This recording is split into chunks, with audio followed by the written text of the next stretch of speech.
بسم اللہ الرحمن الرحیم۔ السلام علیکم ورحمۃ اللہ وبرکاتہ۔ بے شک وہی ذات اقدس قدیم و قادر و قیوم ہے جس کے قبضہ قدرت میں ہم سب کی جان ہے۔ میں ہوں آپ کا ہوسٹ نعمان صادق اور آپ دیکھ رہے ہیں STN نیوز رحیم یار خان۔ اور جس طرح کہ آپ مسلسل ہمارے ساتھ موجود ہیں اور آپ دیکھ رہے ہیں کہ ہم رمضان الکریم کے حوالے سے اپنے اس سیگمنٹ کو جاری رکھے ہوئے ہیں روزانہ کی بنیاد پر، تو آج بھی ہم اسی تسلسل کو جاری رکھیں گے۔ اور ہمارے ساتھ آج بہت ہی خوبصورت، بہت ہی علمی شخصیت جن کا بہت ایک معیار اور ایک بہت اعلیٰ قدم موجود ہے رحیم یار خان میں، رحیم یار خان کے علماء کے حوالے سے اور پاکستان کی سطح پہ وہ ہمارے ساتھ موجود ہیں۔ سجادہ نشین ہیں دربار عالیہ محمدیہ چشتیہ کے سید رضائے مصطفیٰ مدنی صاحب، وہ ہمارے ساتھ تشریف رکھتے ہیں ہمارے اسٹوڈیوز میں۔ ہمارے لیے بڑے اعزاز کی بات ہے اور ہم اپنے پروگرام کا آغاز کرتے ہوئے شاہ صاحب سے گفتگو کا آغاز کرتے ہیں۔ السلام علیکم شاہ صاحب۔ وعلیکم السلام سر کیسے مزاج ہے؟ الحمدللہ۔ شاہ صاحب، رمضان الکریم کے حوالے سے ہمارا یہ پروگرام جاری ہے اور ہم اسے مسلسل جو کر رہے ہیں اپنے مہمانوں سے، گو کہ سوالات جو ان سے ہیں وہ بظاہر یوں لگتا ہے کہ یکسانیت کا شکار ہیں، لیکن ظاہر ہے چونکہ ایک ٹاپک ہی رمضان الکریم کا ہے تو ہم اسی حوالے سے ہی گفتگو کر سکتے ہیں نا، اس سے باہر تو ہم نکل نہیں سکتے ہیں، ہم نے گیم شوز تو کرنے نہیں۔ اور آپ کی شخصیت ہمارے لیے بہت ہی روشن شخصیت ہے۔ تو سب سے پہلے میں آپ سے رمضان الکریم کے حوالے سے ایک سوال کرنا چاہوں گا کہ شاہ صاحب، روزے کی اصل روح جو ہے، جسے ہم کہیں گے کہ روزے کی فلسفی، بیسک فلسفی کیا ہے روزے کی؟ کاش کہ ہم لوگ روزے کی فلسفی کو ہی سمجھ لیتے تو آج جو معاشرے میں بگاڑ پیدا ہوا ہے یہ کبھی نہ ہوتا۔ بیسیکلی ہم لوگوں نے یہ سمجھ لیا کہ صبح سحری کی اور مغرب کے وقت افطاری کی، سارا دن بھوکا رہنا، شاید یہی فلسفی ہے روزے کی۔ یا کچھ لوگ یہ سمجھتے ہوں گے کہ شاید یہ سال میں ایک ماہ روزے آ جاتے ہیں تو کوئی اس سے اللہ تعالیٰ اپنا اناج تو نہیں بچانا چاہتا؟ جی بالکل، کہ جس سے اس کا اناج بچ جائے تو اور باقی لوگوں کو پورا آ جائے۔ بیسک اس کی فلسفی یہ تھی کہ آپ کے اوپر یہ بھوک گزرے اور آپ کو پتہ چلے کہ جب بھوکا ہوتا ہے بندہ تو اس پہ گزرتی کیا ہے۔ واہ! جب آپ اس عمل سے گزریں گے تو پھر جب بھی کوئی آپ کے دروازے پہ آ کے سائل دستک دے گا اور دستے سوال کو دراز کر کے کہے گا کہ مجھے کھانا چاہیے، تو آپ کیونکہ اس عمل سے گزر چکے ہوں گے تو آپ کو احساس ہوگا کہ بھوک بندے کے اوپر کیا قیامت گزار دیتی ہے۔ سبحان اللہ۔ تو آپ فوراً اس بھوک کے احساس کرتے ہوئے اسے دیں گے کھانے کے لیے، جی بالکل، تاکہ اس کے بھی بھوک ختم ہو جائے۔ بیسک اس کی فلسفی یہ تھی۔ لیکن شومی قسمت کہ ہمارے ہاں محراب و ممبر پہ بیٹھے ہوئے لوگوں نے جہاں پر اس کے باقی سارے فضائل تو بیان کیے، لیکن امت کو ان عبادات کی فلسفی نہ بیان کر سکے۔ جی بالکل صحیح۔ جیسے میں کچھ دن پہلے آپ کا ایک دیکھ رہا تھا پروگرام، تو اس میں تقوی کے حوالے سے گفتگو ہو رہی تھی۔ جی بالکل اس طرح۔ اب دیکھیں، یہ بھی بڑی عجیب سی ایک بات ہے کہ جتنی عبادات اسلام کے اندر ہیں، نماز ہے تو وہ کچھ کرنے کا نام ہے، حج ہے تو کچھ کرنے کا نام ہے، زکوٰۃ ہے تو کچھ کرنے کا نام ہے، روزہ واحد وہ عبادت ہے جو رکنے کا نام ہے۔ واہ! کیا کہنے، کیا یعنی کہنے! کہ یہ آپ کو حلال سے بھی روک دیتا ہے اور حرام سے بھی روک دیتا ہے۔ بے شک ایسے ہی ہے نا جی؟ بلا شبہ، بلا شبہ۔ تو تقوی جو ہے، متقی بھی بندہ اس وقت ہی بنتا ہے جب وہ رکنا سیکھ لیتا ہے۔ کیا کہنے، کیا کہنے! ایک مسلسل خوف خدا۔ خوف خدا، یعنی دیکھیں نا، کل ایک چیز آپ کی حلال ہے لیکن آپ اس وجہ سے نہیں کھا رہے کہ میں روزے سے ہوں، واہ! میرا خدا مجھ پہ ناراض نہ ہو جائے۔ کیا کہنے! اور میں کہتا ہوں کہ یہ تمہاری سوچ صرف رمضان کے اندر ہی کیوں ہوتی ہے؟ بالکل، بالکل اس طرح، کہ وہ دیکھ رہا ہے، وہ تو 24 آور دیکھ رہا ہے، بالکل اس طرح۔ وہ تو 12 ماہ دیکھ رہا ہے، وہ تو تمہارے بچپنے سے لے کر تمہارا قبر کی گود میں جانے تک دیکھ رہا ہے۔ جب تمہارے آپ کے اور ہمارے اندر یہ عقیدہ راسخ ہو جائے گا کہ وہ ہر وقت ہمارا مشاہدہ کر رہا ہے، تو میرا خیال ہے ہم گناہ کی طرف نہیں جائیں گے۔ خوبصورت بات، خوبصورت بات شاہ صاحب۔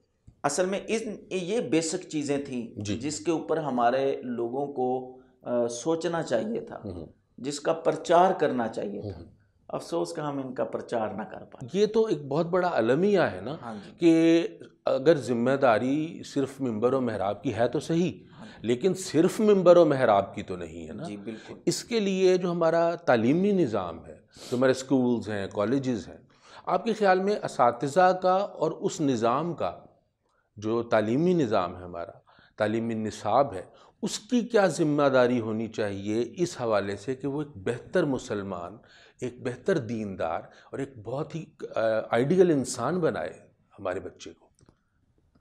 آپ کا یہ سوال ایسا ہے کہ یقین کریں کہ یہ کبھی میں بھی تنہائی میں بیٹھ کے سوچتا ہوں تو دل خون کے آنسو ہوتا ہے۔ آپ ہمارے کبھی مدارس میں جا کے دیکھیں نا، تو وہاں پر سی گریڈ، ڈی گریڈ لوگوں کے بچے تعلیم حاصل کر رہے ہیں۔ آپ کا جو معاشرے کا بزنس مین طبقہ ہے یا لینڈ لارڈ طبقہ ہے، وہ اپنے بچے کو مدرسے میں نہیں بھیج رہا۔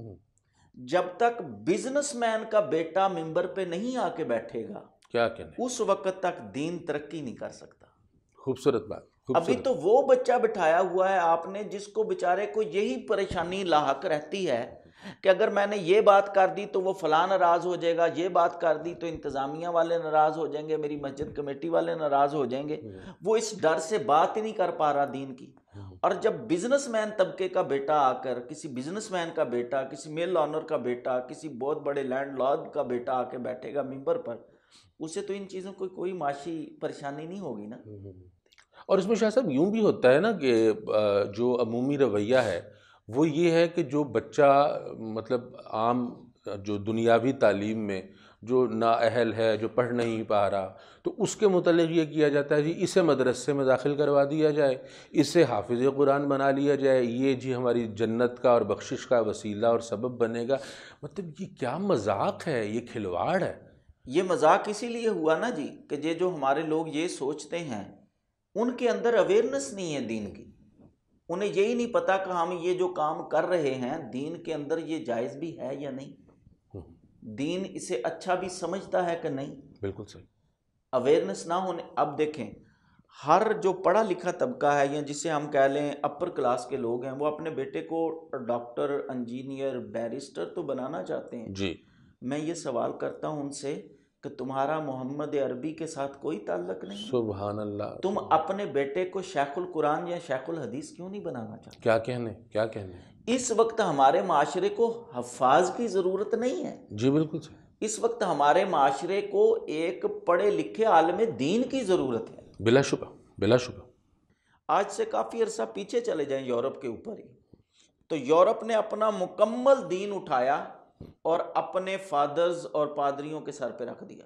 بالکل اس طرح ہوا۔ انہوں نے جو کہہ دیا انہوں نے کہا وہی دین ہے۔ درست۔ آج دیکھ لیں یورپ بے راہ روی کا شکار ہو گیا۔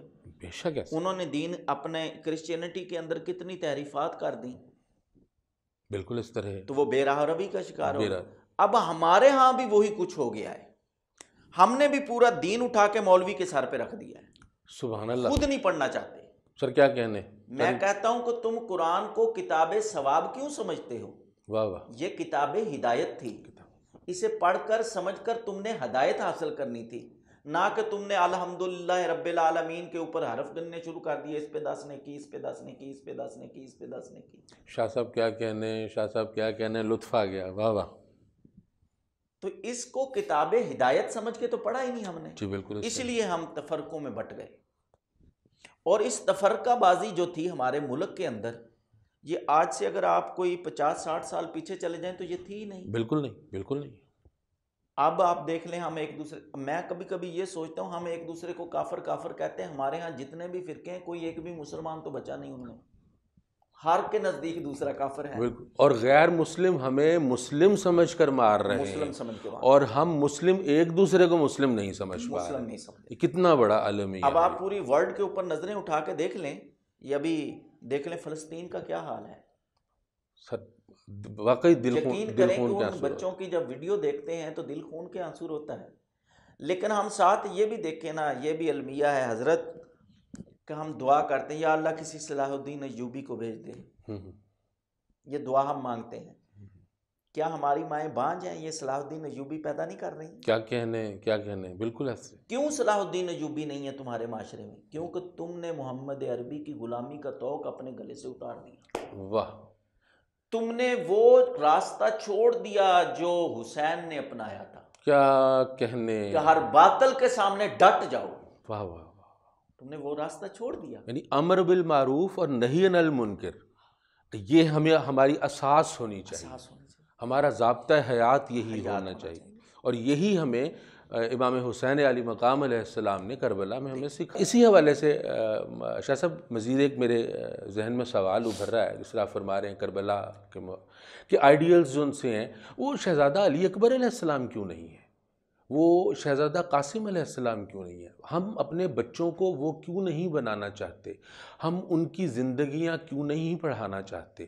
کیا یہی وجہ تو نہیں ہے ہمارے آج کے نوجوان کی بے راہ روی کی؟ یہ بڑا اچھا سوال آپ نے کر دیا. آج کی جو نوجوان کی بے راہ روی کی سب سے بڑی وجہ اس کی گود ہے، وہ جس گود میں پلا ہے. کبھی ہماری مائیں اپنے آپ کو در زہرا پہ جھکا لیں اور ان کی تعلیمات پر عمل کر لیں. واہ. تو ناممکن تو نہیں ہے کہ آج بھی ہور جیسے پیدا ہو جائیں. کیا کہنے. ناممکن تو نہیں. بے شک بے شک. در حسین تو سب کے لیے کھلا ہے. سب کے لیے کھلا. ہمارا جو تخلیق کا مقصد ہی سجدہ ہے. سجدہ. ہم تو ابدیت کے لیے پیدا ہوئے ہیں، ہم تو اطاعت کے لیے پیدا ہوئے ہیں. آپ نے کہا کہ انسان کی تخلیق کا مقصد ہی سجدہ. انسان کے علاوہ آپ دیکھ لیں جانور، پرندے، جتنی مخلوقات ہیں وہ اپنے رزق کے آگے سر جھکاتی ہیں. واہ واہ واہ واہ. صرف ایک انسان واحد ہے نا جس کو اللہ نے یہ کہا ہے کہ تو نے رزق کے آگے سر نہیں جھکانا بلکہ ہاتھ دے دیا. اللہ اکبر. اور اس پہ اوپر اور ایک مزے کی بات، اللہ تعالیٰ نے کہا ہے ان 5 کے وسیلے سے پکڑ کے اپنے منہ میں ڈالو. سبحان اللہ سبحان اللہ سبحان اللہ. شاہ صاحب کیا کہنے کیا وسیلہ ہے. اور اللہ تعالیٰ نے کہا ان 5 کے وسیلے سے پکڑ کے اپنے منہ میں ڈالو. اے میرے بندے، یہ جبین میں نے تیری دوسروں کے آگے جھکنے کے لیے نہیں بنائی، یہ جبین میرے آگے جھکاؤ. اس کی قیمت کا کسی اور کو کیا پتا. سبحان اللہ. یعنی چرند اور پرند رزق کے سامنے جبین جھکا رہے ہیں، تم رازق کے سامنے کیا کہنا. لیکن ہم یہ دیکھتے ہیں کہ ہم 30 روز گزر جانے کے بعد رمضان کے جیسے ہی یکم شوال کا آغاز ہوتا ہے وہی سب کچھ اور وہی ایک انسان مکمل طور پر بدل جاتا ہے، اور یوں ہی محسوس ہوتا ہے کہ جیسے اس نے 30 دن تک کوئی کردار نبھایا ہے، کچھ سیکھا نہیں ہے. 30 دن کے بعد شاہ صاحب ہم پوری دنیا کے سامنے ہم کس طرح سے ایک آئیڈیل انسان بن کر، مسلمان نہیں، آئیڈیل انسان بن کر ہم کس طرح ابھر سکتے. اسی لیے تو اللہ تعالیٰ کہتا ہے نا کہ اسلام میں داخل ہونا ہے تو پورے کے پورے داخل پورے. اللہ تعالیٰ کو جز وقتی کا مسلمان نہیں چاہیے. کیا کہنے جز وقتی کے، کیا کہنے جز وقت. ہمارے ہاں ستم ظریفی ہے. آپ دیکھیں یہ جمعے کے وقت آپ مساجد میں جاتے ہیں تو کیسے کھچا کھچ پڑی ہوتی ہے. جی بالکل اس طرح. اور اسی دن عصر کے وقت 8 سے 10 بندے ہوتے ہیں. بالکل صحیح فرما رہے ہیں. مغرب کے وقت 8 سے 10، عشاء کے وقت 8 سے 10، فجر کے وقت وہی 8 سے 10. تو وہ کیوں ایسا ہے؟ کیونکہ ہم ہیں جمعے والے مسلمان. اللہ تعالیٰ تو کہتا ہے کہ مجھے 24 آور کی تمہارا اطاعت چاہیے. مطلب ہر وقت اللہ سے ہم جڑے رہیں. ہمیں احساس ہونا چاہیے کہ ہمارا ایک خالق ہے جو ہمیں ہر جگہ پہ دیکھ رہا ہے. یعنی ہم عجیب بات یہ ہے کہ ہم رات کو 2:30 بجے 3 بجے اگر اشارے پہ کیمرہ آن ہو، CCTV کیمرہ، تو ہم وہاں سے تو نہیں گزرتے. سارجنٹ موجود نہیں ہے رات کو 3 بجے. CCTV کیمرے کی آنکھ سے ڈرنے والے ہم 24 گھنٹے اپنے خالق سے کیوں نہیں ڈرتے؟ بیسیکلی جو ہمارا عقیدہ ہے نا اللہ تعالیٰ کے بارے میں، اس میں بڑی کمزوری آ گئی ہے. جی بالکل صحیح. اب شاید میری یہ بات تھوڑی تیز ہو جائے، آپ کو یا سامعین کو بری لگے، لیکن حقائق تو حقائق ہی ہوتے ہیں. حقائق. کیا ہم اپنے باپ کے سامنے شراب پیتے ہیں؟ بالکل ہرگز نہیں. زنا نہیں کرتے، چوری نہیں کرتے، ڈکیٹی نہیں کرتے، کوئی برا کام کوئی بندہ بھی اپنے باپ کے سامنے نہیں کرتا. میرا یہ سوال ہے، تم باپ سے، تمہارا باپ بڑا ہے کہ اللہ کی ذات بڑی ہے؟ واہ واہ واہ. جس دن ہمارے ہاں ہمارے اذہان کے اندر یہ چیز پیدا ہو گئی کہ اللہ ہمارے باپ سے بڑا ہے، اس دن یہ برائیاں کرنی ہم چھوڑ دیں گے. ابھی ہمارے ذہن نے تسلیم نہیں کیا. تسلیم نہیں، چونکہ آپ ایک درگاہ سے وابستہ ہیں، ایک سلسلہ ہے، سلسلہ ولایت ہے، اور یہ تو بڑا محبت کا پیغام ہے. تو آپ اس کو کس طرح سے دیکھتے ہیں کہ جو سلسلہ ولایت میں جو اہل بیت نبوہ صلی اللہ علیہ وآلہ وسلم ہے، ان کی جو حیات مبارکہ ہے عبادات کے حوالے سے، وہ ہمیں محراب میں اور ہمیں میدان میں کیسے الگ الگ نظر آتے ہیں؟ اچھا قدرتی آپ نے یہ بات چھیڑ دی ہے کہ درگاہوں کے حوالے سے، تو آپ بر صغیر کی پوری ہسٹری کو پڑھ کے دیکھیں. بر صغیر کے اندر اسلام جو ہے وہ درگاہوں نے ہی پھیلایا ہے. جی بے شک اس طرح، کسی مولوی نے نہیں پھیلایا. بے شک اس طرح. یعنی کہ آج سے آپ 1000 سال پہلے چلے جائیں تو حضور داتا صاحب، جی اچھا پھر اس کے بعد خواجہ معین الدین چشتی اجمیری، یعنی کہ یہ ساری درگاہوں کا فیضان ہی ہے. جی بے شک اس طرح، بے شک کسی اس طرح. مولوی کا تو نہیں پھیلایا ہوا جی اسلام. بالکل اس طرح. اور ایک بڑے مزے کی بات آپ کو بتاؤں، یعنی کہ جس وقت یہاں پر کفر پورے آب و تاب کے ساتھ موجود تھا تو حضور داتا علی اجمیری تشریف لے کے آئے. جی بالکل. تو اپنا خواجہ معین الدین چشتی اجمیری لے کے آئے تشریف، انہوں نے آ کے اسلام کا پرچار کیا. نہایت میں ایسے ہی ہے. جی بالکل اس طرح. لیکن اس چیز کو کہاں لے کے جائیں گے کہ یہ ایک امام حسن کا بیٹا ہے، ایک امام حسین کا بیٹا. سبحان اللہ سبحان اللہ. جی حسنی حسینی سید ہیں جی، کیا کہیں. یعنی کہ جتنے بھی اہل بیت کے افراد تھے انہوں نے اپنے نانا کے پیغام کو دنیا کے چپے چپے پر پھیلایا ہے. سر کیا کہنے شاہ صاحب. پہنچایا ہی انہوں نے. بالکل اس طرح. دین ہی ان کا تھا، وارث ہی یہ تھے. وارث ہی یہ تھے، دکھ تو نہیں کو. اور ہم نے جب سے ان کے دروازے سے منہ موڑا ہے اللہ نے ہمیں ذلیل و رسوا کر دیا. واہ کیا کہنے کیا کہنے، کیا خوبصورت پیغام ہے شاہ صاحب. دیکھیں جو شیطان تھا نا جی، شیطان کیا اس نے اللہ کی الوہیت کا انکار کر دیا تھا؟ اللہ نے اسے مردود قرار دے دی. ہرگز نہیں، ہرگز نہیں. کیا وہ سجدہ کرنے اپنا اللہ کو سجدے نہیں کرتا تھا؟ بالکل کرتا تھا. کیا وہ عبادت گزار نہیں تھا؟ اس کے اندر ہر کوالٹی موجود تھی. صرف ایک ہی کام کرنے سے انکار کیا نا. کیا کام تھا؟ اس نے آدم کی تعظیم نہیں کی. واہ. آدم علیہ السلام کی تعظیم نہ کی. جب پیشانی آدم علیہ السلام میں نور محمدی کو رکھا اللہ تو اللہ تعالیٰ نے کہا اب جھک جاؤ اس کے سامنے. سبحان اس نے اللہ. کہا میں نے نہیں جھکنا. اس نے تعظیم کرنے سے انکار کر دیا، اللہ نے اسے مردود قرار دے کے اپنی بارگاہ سے نکال پھینکا. تو یاد رکھیے گا جب بھی آپ اس نسبت رسول کو تعظیم کرنے سے انکار کریں گے، پھر آپ جتنے بھی متقی اور پرہیزگار کیوں نہ ہوں، سبحان اللہ. پھر آپ نے جتنے بھی حج کیوں نہ کیے ہوں، عمرے کیے ہوں، نمازیں پڑھی ہوں، آپ تہجد گزار ہوں، اللہ اٹھا کے باتیں آپ کے منہ پہ دے مارے گا.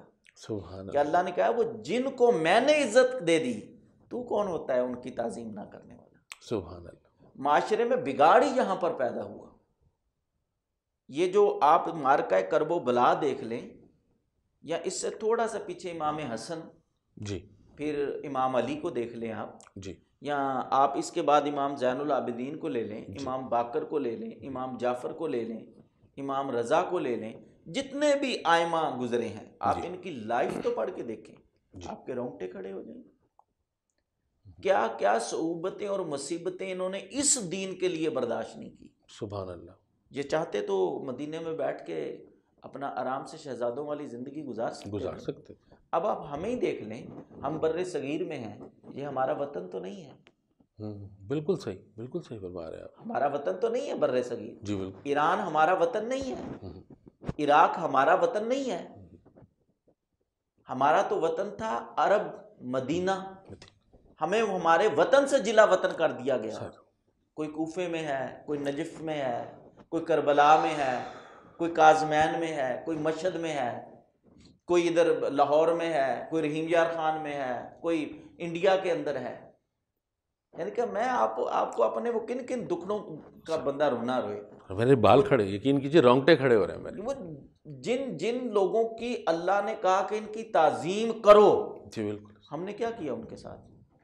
اور یہ ایک اور بڑے دکھ کی بات کر رہا ہوں، حضرت آدم علیہ السلام سے لے کے حضرت عیسیٰ علیہ السلام تک جتنے بھی انبیاء گزرے ہیں، کسی کی امت کو یہ اللہ نے طاقت نہ دی، یا یہ سمجھے کسی کی امت کے اندر یہ طاقت پیدا نہ ہوئی کہ وہ اپنے نبی کی اولاد کے ساتھ یہ سلوک کرے، اللہ اکبر، جو امت محمدیہ نے کیا۔ بالکل اس طرح کلمہ پڑھ پڑھ کے، نعرے مار مار کے، آپ خود سوچیں سر دیکھیں، کہ کربلا کے اندر کوئی یہودی تھے، بالکل اس طرح، عیسائی تھے، مجوسی تھے، پارسی تھے، کون تھے؟ ادھر سے نعرہ تکبیر اور ادھر خیموں کے اوپر چڑھ جانا۔ سبحان اللہ، سبحان اللہ، یعنی کہ اس وقت میں کہتا ہوں کہ وہ جو نفوس قدسیہ اس وقت کربلا کے اندر موجود تھے، ان کے دل پہ کیا گزرتی ہوگی؟ اللہ، ادھر سے میرے نانے کا نام بھی بلند کر رہے اور ادھر سے ہم ہی پہ حملہ آور ہو۔ سبحان اللہ، کیا کہنے شاہ صاحب، یعنی فرق امامت کا ہوا، یعنی رہبر کا فرق ہے۔ اسلام وہاں بھی ہے بظاہر، ہاں جی، اور اسلام یہاں موجود ہے، لیکن رہبر اہم ہے کہ وہاں پہ رہبر امام علی مقام علیہ السلام ہے، اور دوسری طرف جو رہبر ہے وہ ایک ظلم اور فسق و فجور کی حکومت ہے۔ بالکل نہایت بجا فرما رہے ہیں۔ اچھا شاہ صاحب، آپ کے قیمتی وقت کا آپ نے بہت قیمتی وقت دیا، اور یقین کیجئے، سچ جانیے کہ میرا بالکل جی نہیں چاہ رہا کہ میں اس گفتگو کو روکوں، اور میں سلسلے کو انشاءاللہ رمضان الکریم کے بعد بھی جاری رکھوں گا۔ بس سر، آخر میں میری آپ سے ایک گزارش ہوگی کہ نوجوانوں کو، پھر ہماری جو نوجوان نسل ہے، ہمارا جو معاشرہ ہے، جو ہم من حیث القوم اور تمام عالم اسلام، آپ ان کو کوئی ایک پیغام اپنی درگاہ کے حوالے سے، اپنے سلسلہ کے حوالے سے، اسلام کے حوالے سے جو دینا چاہیں وہ ضرور فرمائیے گا۔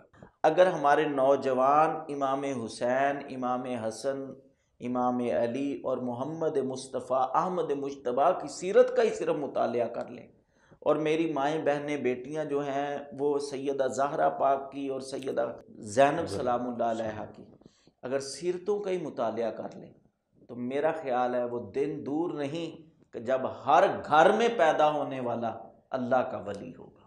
سبحان اللہ سر، سبحان اللہ، کیا کہنے، سادات کی جو ہے وہ صحبت کا اثر یہی ہوا کرتا ہے۔ مجھے یہ تجربہ آج دوسری اور تیسری مرتبہ ہوا کہ واقعی ہم جس ذکر میں بیٹھتے ہیں وہ واقعی دعا آتشہ ہو جاتا ہے، اور آپ نے بڑی ایمان افروز گفتگو کی۔ شاہ صاحب، بہت شکریہ آپ کی تشریف آوری کا۔ میں آپ سے دعاؤں کے لیے خصوصی درخواست کروں گا کہ آپ ہمارے ملک کے لیے اور ملت اسلامیہ کے لیے ضرور دعا فرمائیے گا۔ اور معزز ناظرین، آپ کا بہت شکریہ، آپ نے ہمارے پروگرام کے ساتھ ہمارا ساتھ دیا، ایس ٹی این نیوز کو دیکھا۔ شاہ صاحب کی جو گفتگو ہے اس کے بارے میں ایک لمحے کو، ایک ساعت کو رات میں سوتے ہوئے سوچئے گا ضرور۔ اپنا بہت خیال رکھیے گا، اپنے میزبان نعمان صادق کو اجازت دیجیے گا۔ فی امان اللہ۔